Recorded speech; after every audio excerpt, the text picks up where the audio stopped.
પેલા મારતા હતા પ્રસંગ ગુણાતાન સ્વામીનો. કેશવ ભગત શું નામ? કેશવ ભગતને અડધી રાતે ઠંડીમાં ઠંડા પાણીનું માટલું રેડી દીધું માથે. જોયું પ્રસંગ, આપણે ગમ્યું, આપણને બધાને ગમ્યું છે. પણ એવું આપણી પર કરે તો કોઈ આવો પ્રસંગ આપણી પર થાય તો ધારો કે તમે સમયમાં આવ્યા,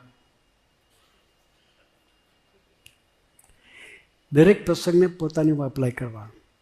તમે સમયમાં આવ્યા ને આપણા સમય મોસ્ટલી ડિસેમ્બરમાં હોય, ઠંડની સિઝનમાં. તમે ઓળી ઉતાર કોઈ ખેંચી લેતો એને કેવો મહિમા સમજીએ?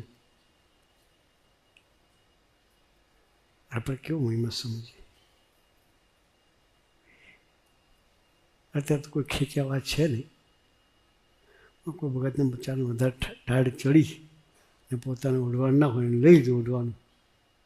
આપણે રાજી થઈએ કે ઓહો ભગતને ઠંડી લાગી તો મારી પર કેવો અધિકાર કર્યો, મને પોતાનો ગણી ને મારી પાસેથી લઈ લીધું. મારે આપવું જોઈએ એની જગ્યાએ એને સામેથી લઈ લીધું. એ મારી પર કૃપા કરી એવું આપણને ભાવ રહે? ના રે. હા, કેશવ ભગતે રાખ્યું.